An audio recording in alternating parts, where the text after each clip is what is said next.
네, 안녕하십니까. 김종일 목사입니다.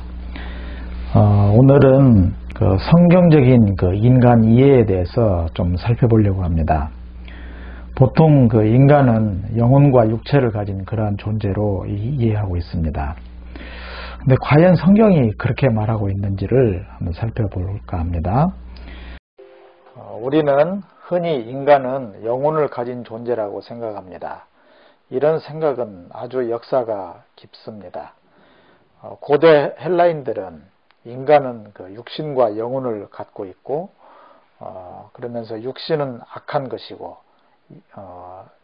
육신은 영혼의 감옥이라고 생각했습니다. 죽음은 육신의 감옥에 갇혀있던 영혼이 자유를 얻는 것이라고 하면서 육신은 멸해야 하는 것이고 영혼은 불멸의 존재라고 여겼습니다. 신약 성경에도 보면 헬라인들의 생각과 유사한 표현이 많이 등장합니다. 그래서 대부분의 신자들은 인간은 육체와 영혼으로 구성되었다고 생각합니다. 그뿐만 아니라 육체는 별것 아니고 영혼만은 아주 귀한 것으로 보기도 합니다. 또 구원은 영혼에만 임하는 것으로 간주하면서 영혼 구원이라는 말을 많이 쓰기도 합니다. 이러한 인간 이해는 성경의 가르침과는 상당한 거리가 있습니다. 그러면 우리가 어떻게 인간을 이해하는 것이 가장 성경적인지를 살펴보겠습니다. 지금부터 드리는 말씀들은 평소 우리가 생각해왔던 것과는 상당히 다른 내용들이 좀 있겠습니다. 바울은 고린도 교인들에게 이렇게 말한 적이 있습니다. 내가 실로 몸으로는 떠나 있으나 영으로는 함께 있어서 거기 있는 것 같이 이런 일을 행한 자를 이미 판단하였노라. 몸으로는 떠나 있으나 영으로는 함께 있어서 라는 이 말씀은 우리를 상당히 혼란스럽게 합니다. 먼저 바울의 몸은 분명히 에베소에 있고 영은 고린도 교회에 있다는 것입니다. 보통 죽으면 영혼이 육신을 떠나는 것으로 이해하고 있습니다만은 바울은 죽지 않은 상태인데도 자신의 육신과 영이 떨어져 있는 것으로 표현하고 있습니다. 이뿐만이 아닙니다. 4절에 보면 몸을 떠난 바울의 영과 함께 고린도 교인들이 모여서 회의를 하고 중요한 결정을 했다고 합니다. 4절 말씀에 주 예수의 이름으로 너희가 내 영과 함께 모여서 우리 주 예수의 능력으로 이런 자를 사탄에게 내주었으니 이 말씀도 참 이해가 쉽지가 않습니다. 이런 일은 지금 우리가 상상할 수도 없고 체험할 수도 없습니다. 그래서 아마도 바울은 이 바울의 가르침 혹은 어떤 교훈 이런 것을 영이라고 표현했는지는 모르지만 아무튼 매우 낯선 서술임에는 틀림이 없습니다. 그러면서도 바울은 5절에서는 육의 멸망과 영의 구원을 말하는데 여기서는 보통 헬라인들 혹은 지금까지도 우리가 이해하고 있는 그런 개념을 그대로 쓰고 있습니다. 이런 자를 사탄에게 내주었으니 이는 육신은 멸하고 영은 주 예수의 날에 구원을 받게 하려 함이라. 결국 바울의 몸, 영에 대한 개념은 상당히 혼란스러운 면이 있습니다. 그래서 그만큼 성경은 영혼, 육에 대해서 그렇게 정확하게 서술하고 있지 않다는 점을 우리가 먼저 좀 알 필요가 있습니다. 그러면 또 다른 표현을 살펴보겠습니다. 계시록 6장에 보면 순교자들의 영혼에 관한 말씀이 있습니다.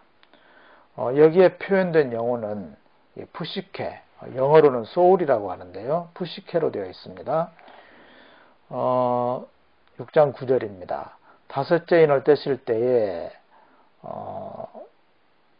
죽임을 당한 영혼들이 제단 아래 있어 이렇게 되어 있는데요. 죽임을 당한 영혼들, 이 영혼들은 그 푸시케라는 말로 표현되어 있습니다. 그런데 이제 같은 영혼이 누가복음 23장에는 푸뉴마, 스피릿, 영어로는 스피릿이죠. 스피릿으로 되어 있습니다. 그러니까 죽고 난 후의 존재를 영혼이라고 표현했는데 계시록 6장에서는 푸시케, 누가복음 23장에서는 푸뉴마로 되어 있어요. 예수께서 큰 소리로 불러 이르시되 내 영혼을 아버지 손에 부탁하나이다. 이렇게 그 영혼을 부탁하나이다 할 때 이 영혼은 푸뉴마입니다. 그러니까 죽은 상태의 인간의 영혼은 어떤 경우에는 푸뉴마로, 어떤 경우에는 푸시케로 이렇게 다양하게 묘사되고 있는 것을 볼 수가 있습니다. 그렇다면 푸시케든 푸뉴마든 이 영혼을 뜻하는 그런 동의어로 볼 수가 있고요. 서로 이렇게 혼용되는 것을 볼 수가 있습니다. 그런데 바울은 이 몸에 대해서도 좀 생소한 표현을 합니다. 로마서 12장에 보면 너희 몸을 하나님이 기뻐하시는 거룩한 산 제물로 드리라 했습니다. 여기에서의 그 몸은 소마인데요. 이 육체라는 뜻만을 가진 그 의미로 쓰인 것이 아니라 어떤 인간 전체를 뜻하는 말로 쓰이고 있습니다. 사실 그 소마라고 하는 말은 성경 도처에 그냥 순수하게 육체만을 가리킨 경우도 많이 있습니다. 몸은 죽여도 영혼은 능히 죽이지 못하는 자들을 두려워하지 말고 할 때 이 몸은 소마입니다. 단순한 육체인 것이죠. 그래서 이제 우리는 이렇게 결론을 내릴 수 있겠습니다. 우리가 보통 알고 있는 영, 혼, 육이라는 이러한 그 말들은 인간의 영적인 면, 그리고 혼적인 면, 육적인 면을 묘사하기도 하지만 상당 부분에서 어떤 인간 전체, 전인적인 인간을 표현할 때 사용하는 어휘라는 것입니다. 다시 말씀드리면 성경은 정확하게 영혼, 육을 구별해서 말하고 있지는 않습니다. 그런데 이제 일부 그 성경의 표현 중에 헬라인들의 인식과 그 유사한 내용이 좀 있다고 말씀드렸는데요. 그러니까 육체는 이게 망해야 되는 것이고, 육체는 영혼의 감옥에 불과한 것이고, 영혼만 귀하다, 영혼만 불멸한다, 이런 식의 생각이죠. 이게 헬라인들의 생각인데, 성경에 이러한 그 유사한 내용이 있는 것은 그 당시에 그 인간에 대한 그런 인식을 공유하기 때문입니다. 성경은 여러 면에서 보면 그 당시의 생각들을 공유합니다. 그러면서도 거기에서만 머무르는 것이 아니라 좀 더 새로운 계시를 보여주는 것이죠. 그래서 이제 인간을 그 헬라식으로 육신과 영혼 이렇게 구분해서 이해하는 것은 별로 바람직하지 않습니다. 이런 이해는 그 헬라식 인간관이기 때문에 육신은 악하고 영혼은 귀하다는 식으로 변질되기가 쉽습니다. 그래서 육신을 학대하고 영적인 것만을 귀하게 생각하는 이 고행사상 같은 거, 이런 것들이 바로 육신을 악하게 생각하고 영혼만 귀하게 생각한 그러한 결과인 것입니다. 성경은 그 육신과 영을 비교해서 영적인 것을 추구하라고 말씀하고 있습니다. 여기에서 그 육은 몸을 의미하기보다는 하나님을 멀리하는 그 세속주의를 말합니다. 이와 반대로 영은 하나님과 가까이 하는 경건을 뜻하는 그런 말씀인 것은 두말할 나위가 없겠습니다.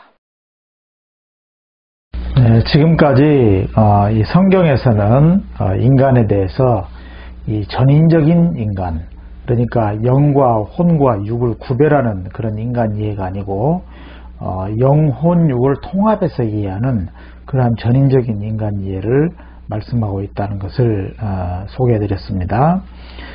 실제로 그 우리의 삶을 보면 인간은 그 육신과 마음, 혹은 육신과 영혼이라고 할까요? 이것이 이렇게 분리가 되지 않습니다. 그러니까 예를 들면은 몸이 아프면은 마음이 또 아프게 되고요. 또 마음이 아픈, 예를 들면 우울증이 심한 경우에는 또 몸이 아프게 되고, 이러한 그 상호 그 밀접한 그런 관계가 있기 때문에 분리해서 이해할 수는 없습니다. 왜냐하면 우리는 그러한 그 영혼, 육이 그런 요소들이 하나로 되어 있는 그러한 전인적인 존재이기 때문입니다. 전인적인 그런 인간 이해를 바탕으로 인간을 바라보게 되면 보다 더 풍성한 그런 그 구원에 이를 수 있을 것입니다. 시청해 주셔서 감사합니다.